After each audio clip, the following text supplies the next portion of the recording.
Welcome back to the Great Commission Alliance YouTube channel. We're so excited that you're here. Today, we're starting a new playlist on the evidence for our faith. Apologetics is something that's essential for you in ministry. If you're going to be defending your faith to a world that is skeptical, you need to know how to share the evidence. And you need to do that in an articulate and respectful way. And there's someone that demonstrates both to me, and that's Dr. Fuzz Rana. Dr. Fuzz Rana has a PhD in chemistry with an emphasis in biochemistry. My undergraduate degree was in chemistry, so I know this guy is smart. There wasn't any way in the world I was going to go and do a PhD in chemistry. It was way above my head. So Dr. Rana is an intellectual heavyweight, but more than that, he loves the Lord, and he's passionate about equipping believers with evidence to defend their faith. He's written a lot of books. I want to encourage you to pick them up. Who Was Adam? Creating Life in the Lab, and The Cell's Design. And we're going to be talking about one today, and that is this new book that just came out. Dr. Rana, welcome to the show. Nate, thanks for having me. It's a pleasure to hang out with you. It is such an honor. Hey, so why did you and your co-authors write Thinking About Evolution? What was the motivation behind it? Yeah, well, when you do a book on evolution these days, it's such a well-worn topic that you have to really ask yourself, do we really need another book on evolution? Do people really need to read another book on evolution? And so, we thought long and hard before we actually, produced this book. And we felt like that there was a value in producing this book for a couple of reasons. One is there were very few resources we felt that were targeting Christians and helping them to have the tools to think about evolution. There's a lot of books that are out there telling Christians how to think about evolution, either from a position of skepticism or a position of supporting the evolutionary framework.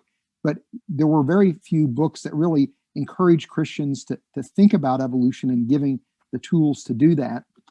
And then also, evolution has become a really important topic among evangelical and conservative Christians, where thanks to organizations like BioLogos or a new organization, Peaceful Science, and I have friends at those organizations, these organizations are advocating kind of a view known as theistic evolution or evolutionary creation, and in the process are raising quite a few theological issues and even philosophical issues, for the church to wrestle with. And so, we felt that it was important to bring to the table, in light of these more recent developments, again, a resource that would help Christians think through the issues related to evolution and help them to see that one could actually express skepticism about aspects of the evolutionary paradigm and remain high in integrity from a scientific perspective.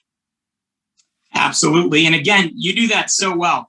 I think that there can be this trend in Christianity to kind of go one or the other directions on this.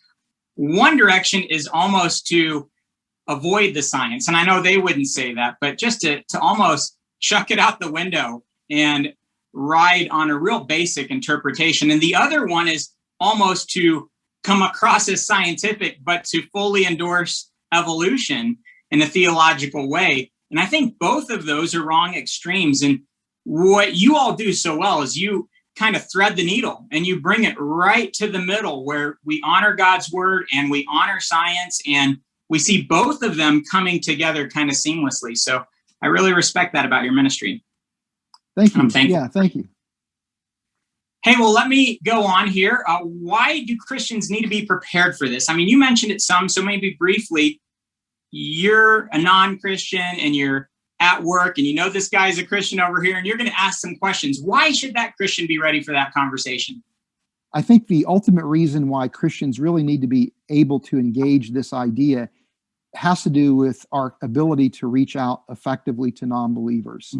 Because I know so many people who adopt this perspective that evolutionary processes can explain everything we see in biology.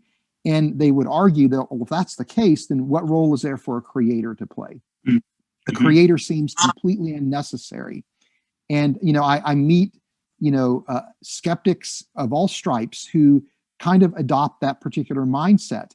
In fact, when I was an undergraduate student, before I became a Christian in graduate school, I was hearing these ideas, and this would have been, a number of years ago now, close to 40 years ago. And, even at that point in my life as an agnostic, I was reasoning in the same way.